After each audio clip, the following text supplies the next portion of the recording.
Study IQ IAS, आपका selection हमारा mission. 2025 India के लिए बहुत सारे शॉक्स लेकर आया, जहां पर सबसे बड़ा ट्रेडिंग पार्टनर जिसे हम सबसे ज्यादा एक्सपोर्ट करते हैं, उन्होंने ही 50% का टैरिफ वॉल यहां पर लगा दिया। अपार्ट फ्रॉम दैट, बहुत सारे इन्वेस्टर्स ने इंडिया से अपने फंड्स यहां पर एग्जिट कर लिए। $18 बिलियन के अराउंड कैपिटल एग्जिट यहां पर हुआ है। रुपी वर्स्ट परफॉर्मिंग करेंसी यहां पर एशिया की बन गई 2025 में, एंड ट्रेड डेफिसिट भी बहुत सारे मंथ्स में हमें बढ़ता हुआ देखने को मिला है। अब ऐसे शॉक्स और इकोनॉमीज के ऊपर पड़े तो भैया इकोनॉमीज कोलैप्स कर जाती हैं, but despite all of that India फिर भी 2025-26 के फाइनेंशियल ईयर के लिए 7% से भी ज्यादा की ग्रोथ रेट यहां पर एक्सपेक्ट कर रहा है। अपार्ट फ्रॉम दैट, इन्फ्लेशन भी एक अच्छे कंट्रोल लेवल पर यहां पर आ चुकी है। ऑल्दो जो बैंड है उससे थोड़ा सा कम देखने को मिला, बट फिर भी इन्फ्लेशन यहां पर कंट्रोल में आई है। उसके अलावा एक्सपोर्ट्स के जो कंसर्न्स थे, नवंबर में दोबारा से बाउंस बैक यहां पर देखने को मिला है, जिसकी वजह से इंडिया दोबारा अपनी जो ग्लोबल पोजीशनिंग चाहता है ग्लोबल एक्सपोर्ट्स में, उसे रीअलाइन करने की पूरी कोशिश कर रहा है। 2025 एक ऐसा साल है जहां पर बहुत सारी नेगेटिव चीजें भी हुई हैं, और उन्हीं नेगेटिव चीजों के चलते बहुत सारे रिफॉर्म्स भी यहां पर लाए गए हैं अक्रॉस मल्टीपल सेक्टर्स, चाहे वो GST से रिलेटेड हो, डायरेक्ट इनकम टैक्स से रिलेटेड हो, चाहे हमारे बैंकिंग सेक्टर से रिलेटेड हो, या ओवरऑल जिस प्रकार की आइडियोलॉजी, जिस प्रकार के पर्सपेक्टिव्स इंडिया ग्लोबलाइजेशन के लिए रखता है, उसमें जो चेंजेस आए हैं, इन सभी चेंजेस की वजह से, इन सभी स्ट्रक्चरल चेंजेस की वजह से आज हम ये कह सकते हैं कि 2025 एक इन्फ्लेक्शन ईयर बन गया है इंडिया के लिए। कि 1991 में तो एक सर्वाइवल का कंसर्न था, बट यहां पर एक टर्निंग पॉइंट बना है 2025, जहां इंडिया द्वारा डिफरेंट पॉलिसीज को फॉलो किया गया है एंड अपनी ग्रोथ को रीओरिएंट करने का हर एक संभव प्रयास किया गया है। तो आज के इस सेशन में हम यही डिस्कस करने वाले हैं, तो एंड तक जरूर बनेगा। एक बहुत अच्छी कहानी हम डिस्कस करेंगे, बहुत इंपॉर्टेंट पॉइंट्स यहां पर डिस्कस करेंगे, जो कि एग्जाम पॉइंट ऑफ व्यू से भी आप सभी के लिए बहुत ज्यादा रिलेवेंट है। तो ये शुरुआत करते हैं आज के सेशन की। मेरा नाम अरविंद गुलेरिया है। तो चैप्टर 1 जो आज का हमारा यहां पर होने वाला है, जो ट्रेड या ग्लोबल शॉक एंड जिस प्रकार की ग्लोबल रीअलाइनमेंट हमें यहां पर देखने को मिली है, specially when it comes to India also. हालांकि चाइना ने तो खुद को रीअलाइन किया ही है। हानन आइलैंड, जिसके बारे में हमने रिसेंटली डिस्कशन किया था, वो एक उनका एक नया रीअलाइनमेंट पॉलिसी है, बट इंडिया किस तरीके से यहां पर रीअलाइन हुआ है उसको भी जानना बहुत जरूरी है। तो इंडिया के लिए सबसे बड़ा एक्सपोर्टिंग पार्टनर जिसे वो अपनी चीजें बेचते थे, वो था यूएस। और यूएस ने यहां पर अप्रैल के महीने में रेसिप्रोकल टैरिफ्स का एक बहुत बड़ा अनसर्टेन पॉलिसी यहां पर लेकर आए, जिसकी वजह से ग्लोबली जितने भी आपके फाइनेंशियल इंस्टीट्यूशंस हैं, सभी ने यही कहा कि भैया एक मेजर अनसर्टेनिटी है, चाहे वो ट्रेड के केस में हो या ग्लोबल इकोनॉमी के ग्रोथ के केस में हो। जहां पर पहले इंडिया के ऊपर 25% का टैरिफ लगाया गया था, फिर 25% और बढ़ा देगा, बिकॉज हम रशिया के साथ यहां पर अपना ट्रेड नहीं रोक रहे थे। तो हालांकि बहुत आर्म ट्विस्टिंग करने की पूरी कोशिश की गई, बट इंडिया ने कोशिश की कि इस पर्टिकुलर डिपेंडेंस को खत्म करने की, कि जहां एक डिपेंडेंस थी कि भैया इसी मार्केट में जाके सामान बेचना है, उस डिपेंडेंस को यहां पर रिमूव किया जाए। अब हालांकि ये जो 50% का टैरिफ है, एक बहुत बड़ा टैरिफ है, कंसिडरिंग द फैक्ट कि भैया हमारा 18% ऑफ जो एक्सपोर्ट हो रहा था गुड्स का, वो इसी रीजन में हो रहा था। स्पेशली जो आपके जेम्स, अपैरल, ज्वेलरी, इन सभी सेक्टर्स के ऊपर मेजर इंपैक्ट यहां पर पड़ा। एंड कहीं ना कहीं जो बाकी देशों के लिए जो कॉम्पिटिटिव पोजीशन यहां पर क्रिएट हो गई यूएस मार्केट की, जैसे कि वियतनाम, उनकी वजह से भी इंडिया के जो एक्सपोर्ट्स के नंबर थे, डिक्लाइनिंग ट्रेंड यहां पर रिफ्लेक्ट कर रहे थे। ऑल्दो नवंबर ने एक बाउंस बैक यहां पर रिसीव किया है, बट उसका भी रीजन कुछ और है, जो कि अभी हम यहां पर डिस्कस करेंगे। सो ऑल्दो जो टैरिफ्स थे, उन्होंने सिर्फ और सिर्फ यहां पर एक्सपोर्ट्स को रिड्यूस नहीं किया, बट कंप्लीट कॉम्पिटिटिवनेस को भी यहां पर रीशेप कर दिया। एंड हर एक देश यहां पर यूएस में अपना प्रोडक्ट बेचना चाहता है, तो डेफिनेटली उन्हें उस प्रकार की पॉलिसीज के साथ खुद को रियलाइन भी करना पड़ा। बट इंडिया के द्वारा जो स्टेप्स यहां पर लिए गए, वो कंप्लीट पिक्चर यहां पर दिखाते हैं कि किस तरीके से जो सेल्फ रिलायंट इंडिया की हम बात करते हैं, उससे फाउंडेशन पर रखा गया। बिकॉज जब भी हम सेल्फ रिलायंट या आत्मनिर्भर भारत की बात करते हैं, हमारे जहन में आता है कि यार हम इंपोर्ट सब्स्टिट्यूशन की बात कर रहे हैं, but that is not the point. We do not want to be dependent upon any one country, और उसी वजह से डाइवर्सिफिकेशन एक बहुत अहम टूल यहां पर बन जाता है। अब इस केस में जब हमारे लिए मुश्किल हो गया कि यूएस मार्केट्स में अपने प्रोडक्ट्स को पहुंचाना, और हमारे इंडस्ट्रीज के लिए बहुत मुश्किल हो गया उस प्रकार का एक्सपोर्ट अर्निंग जनरेट करना, so India tried to aggressively look for trade agreements. Because जो ग्लोबलाइजेशन का प्रोसेस है, specially after the geopolitical concerns जो कि डिफरेंट नेशंस के बीच में क्रिएट हुए हैं, चाहे वो मिडिल ईस्ट में हो, रशिया यूक्रेन में हो, या यूएस के चाइना के साथ हो, है ना, और यूएस के तो मल्टीपल देशों के साथ यहां पर चले हैं, बट जो ग्लोबलाइजेशन का वो बहुत पोलराइज हो चुका है। उसी पोलराइजेशन में अपना रास्ता निकालना एक बहुत स्ट्रेटेजिक पॉइंट बन गया इंडिया के लिए, जिसकी वजह से उन्होंने इस प्रकार के मल्टीपल एग्रीमेंट्स यहां पर साइन किए, राइट। यूके के साथ यहां पर एफटीए साइन किया गया, ओमान के साथ सेपा यहां पर साइन किया गया, न्यूजीलैंड के साथ एफटीए यहां पर अनाउंस कर दिया गया है, यूरोपियन यूनियन के साथ नेगोशिएशंस करंटली चल रही हैं, एंड हालांकि चाइना के साथ भी जो हम चाह रहे थे कि अच्छे पॉलिसीज लाएं, तो जो इंडिया रशिया चाइना के अलायंस की बातें वहां पर शुरू हुई, उसकी वजह से भी एक पॉजिटिव स्टेप यहां पर शुरू हुआ,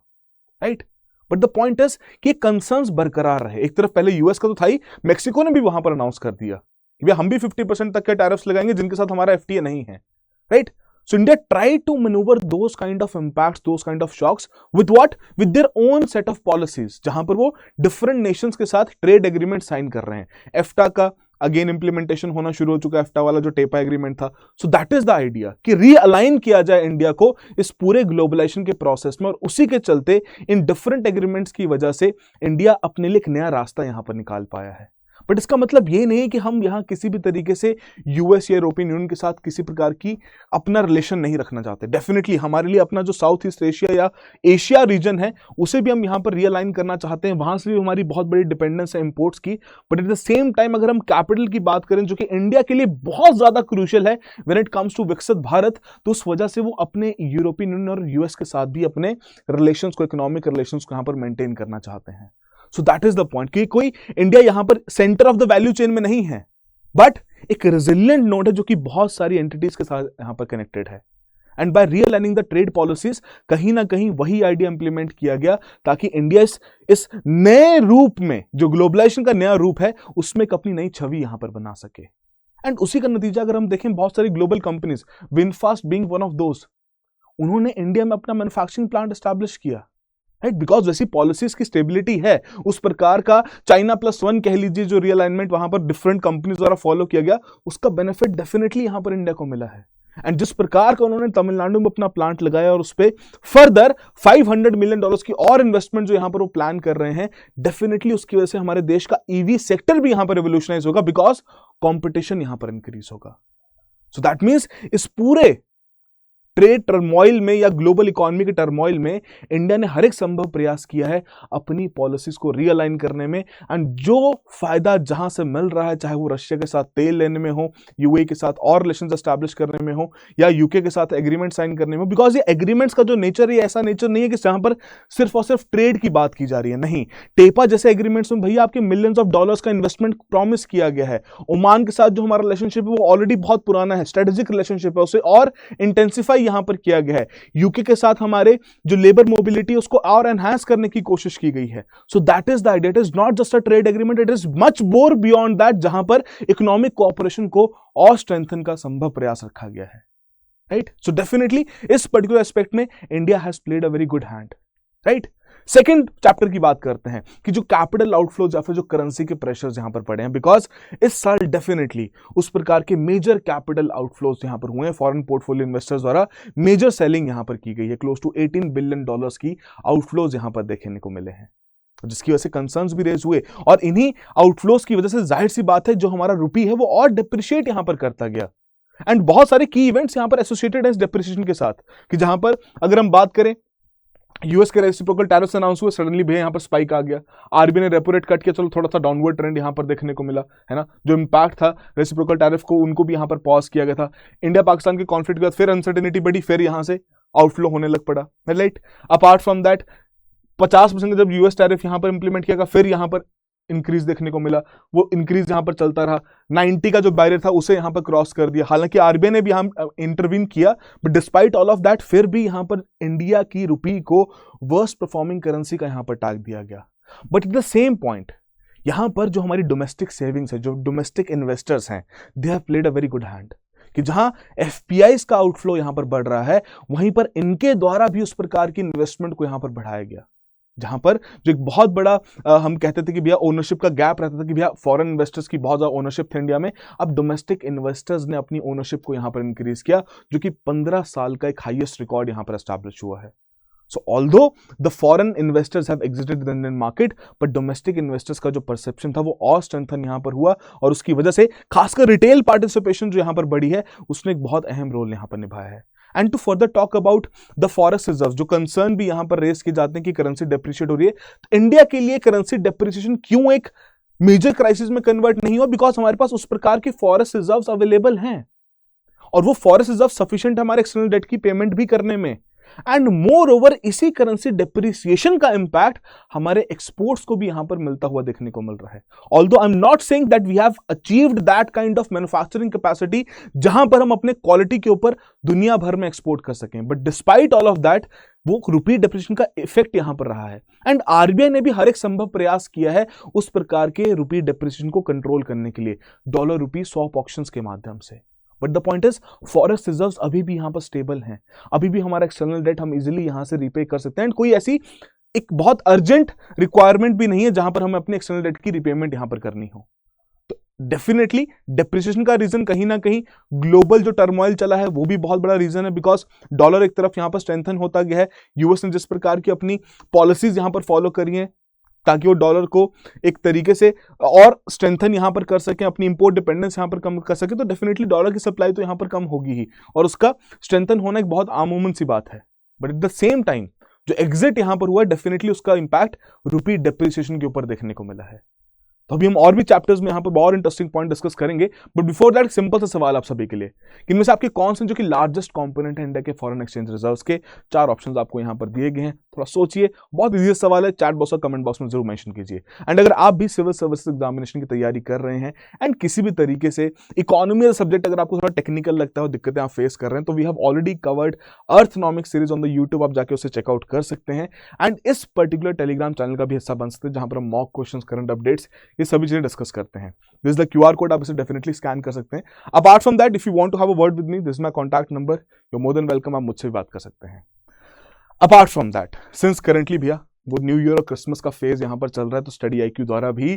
क्रिसमस ऑफर अभी भी वैलिड है। जी हाँ, 50% ऑफ है हमारे सभी यूपीएससी कोर्सेज पर। एंड खासकर जो लॉन्ग टर्म बैच है हमारा 2027 का, वो ऑलरेडी लॉन्च कर दिया जा चुका है, जिसमें subject by subject content coverage है लाइव क्लासेस के थ्रू। एक होलिस्टिक अंडरस्टैंडिंग यहाँ पर बिल्ड की जाएगी हर एक सब्जेक्ट के अराउंड, और उसको सप्लीमेंट किया जाएगा मॉक टेस्ट के द्वारा, मेन आंसर राइटिंग के द्वारा, मेंटरशिप के द्वारा, नोट्स के द्वारा, ताकि आपका हर एक सब्जेक्ट एक स्ट्रॉन्ग पॉइंट से बेहतर हो सके। तो अगर आप तैयारी कर रहे हैं तो नाउ इज द टाइम, आप 2027 को टारगेट करते हुए अपनी तैयारी की शुरुआत कर लें। Because ethics, optional, answer writing या आपका ऐसे की बात करें तो ये ऐसे पोर्शंस हैं जिनको अमूमन लोग थोड़ा सा हल्के में लेते हैं, और जब मेंस आता है तब लगता है कि नहीं यार इसके बारे में पढ़ लेना चाहिए था। सो दैट इज जिसके बेसिस पर 2027 का बैच लॉन्च किया गया है। डेफिनेटली जाके चेकआउट करें, एनरोल करें। While enrolling you can use the code of ARG Life for the maximum discounts, and the complete idea is to make sure कि आपकी प्रिपरेशन को और स्ट्रेंथन किया जा सके। All right, now let's talk about the another chapter कि अब इस प्रकार के क्राइसिस से खुद को बाहर निकालने के लिए किस प्रकार का पॉलिसी रिस्पांस और कैसे डिमांड को यहां पर स्टेबलाइज किया गया। देखिए, इंडिया के केस में जब भी हम जीडीपी ग्रोथ की बात करते हैं, हमें एक क्वार्टर में 8.2% भी देखने को मिला, तो हमेशा इस चीज का ध्यान रखिएगा, इंडिया की जीडीपी ग्रोथ में सबसे बड़ा जो अहम कंपोनेंट रोल प्ले करता है वो है हमारी प्राइवेट फाइनल कंजम्पशन एक्सपेंडिचर, मतलब आपकी और मेरी कंजम्पशन है ना, जो हम डिमांड क्रिएट करते हैं उसकी वजह से सामान बनता है तो भैया नई गुड्स एंड सर्विसेज जनरेशन की वजह से जीडीपी के नंबर्स में भी इंक्रीज देखने को मिलता है। अब इस पर्टिकुलर डिमांड को बढ़ाने के लिए आरबीआई द्वारा भी उस प्रकार के स्टेप्स लिए गए, और इस साल देखा जाए 1.25% का कट हुआ है रेपो रेट में, जो इतने समय से एक स्टैग्नेंट पोजीशन पर वहां पर था, उसे यहां पर कट किया गया है। एंड कहीं ना कहीं इस रेपो रेट की कट की वजह से ही उस प्रकार की डिमांड में इंक्रीज की एक्सपेक्टेशन भी यहां पर रखी जा रही है, कंसिडरिंग कि मॉनेटरी ट्रांसमिशन जो है वो इफेक्टिव तरीके से यहां पर हो सके। बट द पॉइंट इज वो इफेक्टिवनेस भी धीरे धीरे बढ़ती हुई देखने को मिल रही है। बट डेफिनेटली इस रेपो रेट के कट ने वो इंपॉर्टेंट रोल प्ले किया उस प्रकार की डिमांड को दोबारा से फ्यूल करने में, बिकॉज इंडियन इकोनॉमी की ग्रोथ में हालांकि वो डिमांड बहुत इंपॉर्टेंट रोल प्ले करती है। अपार्ट फ्रॉम दैट आरबीआई द्वारा और भी स्टेप्स यहां पर लिए गए लिक्विडिटी इन्फ्यूज करने के लिए, open market operation as well as forex swap के थ्रू, ताकि एक तो रुपी को थोड़ी स्टेबिलिटी प्रोवाइड की जा सके एंड एक्स्ट्रा लिक्विडिटी के थ्रू यहां पर डिमांड को दोबारा से रिइन्विगरेट किया जा सके। बिकॉज कंसर्न हैं, अगर इन्फ्लेशन हमें 0.25% के अराउंड देखने को मिले, that is also not a good thing for us, that is also not a very good thing for us, but the same time हम उस इन्फ्लेशन को 2-3% के कंफर्टेबल लेवल तक लेके जाना चाहेंगे, और उसी के आइडिया के बेसिस पर इस प्रकार की लिक्विडिटी भी यहां पर इन्फ्यूज की जा रही है। बैंकिंग रिफॉर्म्स के केस में बात करें तो आरबीआई द्वारा different sets of banking reforms भी यहां पर लाए जा रहे हैं, ताकि ओवरऑल बैंकिंग सिस्टम को और बेहतर बनाया जा सके, right. Apart from that the major initiatives जिनकी वजह से इस साल की जीएसटी कलेक्शंस भी रिकॉर्ड यहां पर तोड़ गई। वह है जीएसटी का रैशनलाइजेशन, कि जहां पर जीएसटी रेट्स को कट किया गया बहुत सारे खासकर इंश्योरेंस जैसे जो इंपॉर्टेंट कंपोनेंट्स हैं उन पर जब जीएसटी रेट कट होता है तो एक सोशल सिक्योरिटी का जो एक बेनिफिट हम चाहते हैं हम अपने देश के लोगों को प्रोवाइड करना, इंश्योरेंस पेनिट्रेशन को बढ़ाना, वो भी यहां पर हुआ है। एंड मोर ओवर इंश्योरेंस पर तो भैया आपकी एफडीआई की लिमिट्स भी इंक्रीज कर दी गई हैं ताकि इंश्योरेंस कंपनीज जो बाहर काम करती हैं वो इंडिया में आके इंडिया में अपने इंश्योरेंस प्रोडक्ट्स को भी बेच सकें, वैसी सर्विसेज यहां पर प्रोवाइड कर सकें। सो डेफिनेटली जीएसटी के रैशनलाइजेशन की वजह से प्राइसेस यहां पर कम हुए, लॉ ऑफ डिमांड को फॉलो किया जाए तो प्राइसेस कम होते तो एक तरफ आपका डिमांड बढ़ता है, डिमांड बढ़ेगा तो भैया नए गुड्स बनेंगे, सर्विसेज जनरेट होंगी एंड उसी की वजह से जीडीपी में भी ग्रोथ देखने को मिलेगा। तो डेफिनेटली जीएसटी रैशनलाइजेशन के चलते क्रेडिट डिमांड या रिटेल डिमांड यहां पर बढ़ी है और उसी रिटेल डिमांड को पूरा करने के लिए लोग फिर यहां पर क्रेडिट की डिमांड भी क्रिएट करते हैं। ऑटोमोबाइल सेक्टर की अगर हम बात करें तो there has been uptick in the number of vehicle registrations specially after the GST rate cuts. But apart from that सिर्फ और सिर्फ यहां पर इनडायरेक्ट टैक्सेशन तक ही भारत नहीं रुका। भारत ने यहां पर अपने इनकम टैक्स लॉज में भी चेंजेस लेकर आया। जो इतना पुराना 1962 का एक्ट था उसको फाइनली यहां पर चेंज किया गया, अमेंड किया गया एंड इनकम टैक्स एक्ट 2025 भी यहां पर इंप्लीमेंट किया गया, जिसके तहत जो सबसे बड़ा बोनस यहां पर मिला है वो मिला है उन लोगों को जिनकी इनकम में, सैलरी नहीं इनकम की बात कर रहा हूं, 12 लाख तक की और सैलरी जिनकी 12,75,000 तक की है कि उन्हें कोई सी भी प्रकार का टैक्स पे करने की जरूरत नहीं है। अब आप देखो अगेन यहां पर अगर हम डिमांड की इलास्टिसिटी को इनकम के साथ कंपेयर करें तो इनकम जब बढ़ती है तो भैया डिमांड भी वहां पर बढ़ती है। तो वही लॉजिक है कि जो पर्सनल डिमांड है, जो पर्सनल कंजम्पशन की डिमांड है, उससे जितना बेनिफिट लिया जा सके वो यहां पर लिया जाए, चाहे वो प्राइसेस को कम करके है या लोगों की डिस्पोजेबल इनकम बढ़ा के है। बिकॉज जब टैक्सेशन यहां पर नहीं लगेगा 12 लाख तक की इनकम के लिए तो डेफिनेटली डिस्पोजेबल इनकम यहां पर बढ़ेगी, जिसके द्वारा और डिमांड यहां पर क्रिएट की जाएगी, राइट। सो ये मेजर पॉलिसी रिफॉर्म्स की वजह से हम उस प्रकार का एक पुश यहां पर देख पाए हैं जिसके कारण वो 7% तक की एक एनुअल ग्रोथ रेट हम 2025-26 के फाइनेंशियल ईयर के यहां पर एक्सपेक्ट कर रहे हैं। And one of the most important things, it is not just about the policy initiatives, it is not just about just making sure कि जो करंट पॉलिसी शॉक्स हैं, जो भी ग्लोबल शॉक्स हैं, उनसे हम खुद को मिटिगेट कर सकें। It is also about looking at the future, it is also about making sure कि इंडिया उस ग्लोबल इकोनॉमी के जितने भी फ्यूचर प्रोस्पेक्ट्स हैं उनका एक हिस्सा यहां पर बन सके। अब उस केस में एनर्जी ट्रांजिशन एक बहुत अहम रोल प्ले कर रहा है, जहां पर रिन्यूएबल एनर्जी कैपेसिटी में डेफिनेटली इंडिया द्वारा उस प्रकार का रिकॉर्ड एस्टैब्लिश किया गया है, जहां पर 34.4 गीगावाट का solar and wind capacity installation पहले 9 महीनों में किया गया 2025 के, जो कि अभी तक की अगर हम देखें किसी भी पर्टिकुलर साल के साथ कंपेयर किया जाए सबसे हाईएस्ट यहां पर देखने को मिल रहा है। एंड जो हमारे टारगेट्स हैं 2030 तक के, उनके साथ भी एट पावर आने के लिए हमें हर एक संभव प्रयास कर रहे हैं। बट ये संभव प्रयास सिर्फ और सिर्फ क्या एनर्जी ट्रांजिशन के लिए किया जा रहा है? नहीं, it is much more beyond that, because हम चाहते हैं कि उस प्रकार की जो एडवांस टेक्नोलॉजीज हैं वो इंडिया में भी आए, एआई का अडॉप्शन, एआई के मॉडल्स इंडिया में भी यहां पर डेवलप किए जाएं। बट अभी करंटली जिस प्रकार की इन्वेस्टमेंट्स बड़ी टेक कंपनीज द्वारा इंडिया में की जा रही हैं वो इंडिया के डेटा कैपिटल को देख के की जा रही हैं कि भैया इतने सारे मिलियंस यूजर्स यहां पर अवेलेबल हैं जो कि डेटा कंज्यूम कर रहे हैं, तो वैसे ही डेटा सेंटर्स यहां पर क्रिएट किए जाएं, जिसकी वजह से अगेन बिलियंस ऑफ डॉलर्स के इन्वेस्टमेंट्स यहां पर ऑलरेडी प्रॉमिस कर दी जा चुकी है, चाहे वो गूगल हो, माइक्रोसॉफ्ट हो, अमेजॉन हो, इन सभी बड़ी कंपनीज द्वारा $67 बिलियन एंड काउंटिंग। एंड कहीं ना कहीं ये नया टेक का रश यहां पर हुआ है, ग्लोबल टेक का जो रश यहां पर इंडिया में बढ़ा है, इसमें सबसे इंपॉर्टेंट रीजन इंडिया की ऑलरेडी जो डिजिटल कनेक्टिविटी है या डिजिटल इंफ्रास्ट्रक्चर है उसे यहां पर देना पड़ेगा। एंड डेफिनेटली इस पूरे केस में डिजिटल पब्लिक इंफ्रास्ट्रक्चर ने भी एक बहुत इंपॉर्टेंट रोल प्ले किया है, राइट। एंड उसी वजह से इंडिया को as a data centre hub यहां पर देखने जा रहा है। बट उस डेटा सेंटर हब की रिक्वायरमेंट को पूरा करने के लिए हमें इस प्रकार का रिन्यूएबल एनर्जी का जनरेशन भी यहां पर चाहिए। तो इट इज ऑल को related with this other. But the point is data centres भैया रन किस पर करते हैं? डेटा सेंटर्स में सबसे सिग्निफिकेंट कॉस्ट किस चीज की होती है भैया? वो होती है वहां पर चिप्स की, राइट। तो चिप्स की क्रिएशन के लिए क्या इंडिया ने कोई स्टेप यहां पर लिया है? तो इंडिया ने, हालांकि मैं नहीं कहूंगा कि बहुत एफिशिएंट चिप यहां पर बिल्ड की है, बट इसरो लैब द्वारा इंडिया की पहली इंडिजिनियस 32 बिट की विक्रम चिप यहां पर लॉन्च की गई है। But beyond that India has already been a lot of efforts ताकि उस प्रकार से सेमीकंडक्टर मैन्युफैक्चरिंग या चिप मैन्युफैक्चरिंग में अपनी पोजीशन को और बेहतर किया जा सके, जिसमें डिफरेंट स्टेट्स में डिफरेंट प्रोडक्ट्स ऑलरेडी चल रहे हैं। जैसे टाटा ने यहां पर ताइवान की कंपनी के साथ ऑलरेडी कोलैबोरेट कर रखा है ताकि अपनी चिप मैन्युफैक्चरिंग को और प्रमोट किया जा सके और बेहतर किया जा सके, right. But apart from that in सभी चीजों के लिए फिर किस चीज की जरूरत पड़ेगी? इन सभी चीजों के लिए जरूरत पड़ेगी कैपिटल की। अब कैपिटल प्रोवाइड करने वाला यहां पर तो भैया फाइनेंशियल इंस्टीट्यूशन है, बट हम देखते हैं जब हमारे फाइनेंशियल इंस्टीट्यूशंस ग्लोबली भैया टॉप रैंकिंग्स में नहीं आ पाते, तो यहां पर अब सरकार इस ग्लोबल बैंकिंग आइडियोलॉजी को भी फॉलो करते हुए यहां पर कोशिश कर रहा है कि एसबीआई जैसे जो आपके बैंक्स हैं उनकी इंटरनेशनलाइजेशन यहां पर की जा सके, कि ऑलरेडी हमारे डोमेस्टिकली सिस्टमैटिक इंपॉर्टेंट बैंक्स में फर्स्ट रैंक पर यहां पर एसबीआई आता है, तो उसे फर्दर और एक्सपैंड किया जाए, उसके सिस्टम्स को और बेहतर किया जाए। And even though in terms of financial sector we have seen the highest FDI record, जहां पर मित्सुबिशी यूएफजी द्वारा श्रीराम फाइनेंस में $4.4 बिलियन की डायरेक्ट इन्वेस्टमेंट की गई है। एंड हालांकि सरकार इस पर्टिकुलर टारगेट को पूरा करने के लिए उस प्रकार के रिफॉर्म्स लाने की भी पूरी कोशिश कर रहा है कि जहां पर फॉरेन इन्वेस्टमेंट लिमिट जो कि 20% तक यहां पर रखी जाती है पब्लिक सेक्टर बैंक्स के केस में, उसे इंक्रीज की जा सके। एंड इस फॉरेन कैपिटल के चलते हम अपने इंडियन बैंक्स की ग्लोबल पोजीशनिंग को और स्ट्रेंथन यहां पर कर सकें। So it is not just about the policy efforts, it is not just about कि किस प्रकार से कॉन्फ्लिक्ट्स को अवॉइड करने के लिए हम नए ट्रेड एग्रीमेंट्स यहां पर साइन कर रहे हैं, but it is also about that visionary speed कि जहां पर हम विकसित भारत को टारगेट करना चाहते हैं, उस 2047 के गोल को पूरा करना चाहते हैं, और उसी केस में अक्रॉस डिफरेंट सेक्टर्स यहां पर हर एक संभव प्रयास किया जा रहा है। अब देखिए रिफॉर्म्स की बात करें तो कोई एंड नहीं है। शांति बिल एक बहुत इंपॉर्टेंट इनिशिएटिव यहां पर लिया जा रहा है, उसके अलावा न्यूमरस तरीकों से एजुकेशन सेक्टर में यहां पर रिफॉर्म्स लाने की कोशिश की जा रही है, हेल्थ केयर में यहां पर इन रिफॉर्म्स लाने की कोशिश की जा रही है। तो अक्रॉस ऑल द इंडस्ट्रीज हैं, but these are the major events, these are the major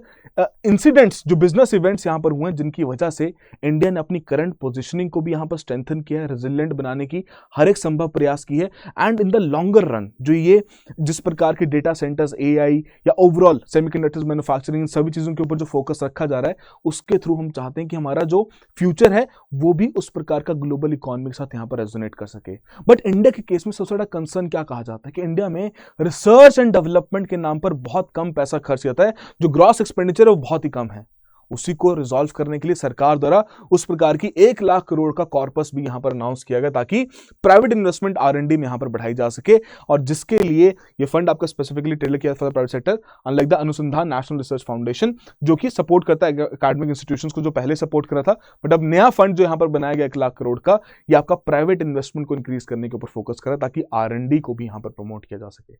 so that is the point, that हर एक संभव प्रयास है एक लॉन्ग टर्म विजन यहां पर रखने का। तो हालांकि डेफिनेटली क्राइसिस वाली सिचुएशन 2025 में हमें देखने को मिली है, but the same time we have been able to reposition की टैरिफ्स की वजह से डाइवर्सिफिकेशन की गई, कैपिटल आउटफ्लोज की वजह से डोमेस्टिक डेप्थ यहां पर बढ़ाई गई, लोकल कैपिटल यहां पर इंप्लीमेंट किया गया, डोमेस्टिक सेविंग्स को यहां पर यूटिलाइज किया गया, करेंसी प्रेशर की वजह से हमारे एक्सपोर्ट्स की कॉम्पिटिटिवनेस को और बढ़ाने की कोशिश की जा रही है, टैरिफ्स की रैशनलाइजेशन भी यहां पर की गई ताकि इंपोर्ट कॉस्ट यहां पर कम की जा सके बहुत सारे इंडस्ट्रीज के लिए जो कि अपने फाइनल प्रोडक्ट्स ऐसे इंपोर्टेड गुड्स के माध्यम से यहां पर बनाते हैं, राइट। एंड मोर ओवर जो आपके डिसइंफ्लेशन या सीपीआई या इन्फ्लेशन कम होता हुआ देखने को मिल रहा है, या डिमांड कम होती हुई देखने को मिल रही है, उसके लिए उस प्रकार के मेजर रिफॉर्म्स, चाहे वो in terms of RBI repo rate कम करना हो, जैसे रैशनलाइजेशन करना हो, या फिर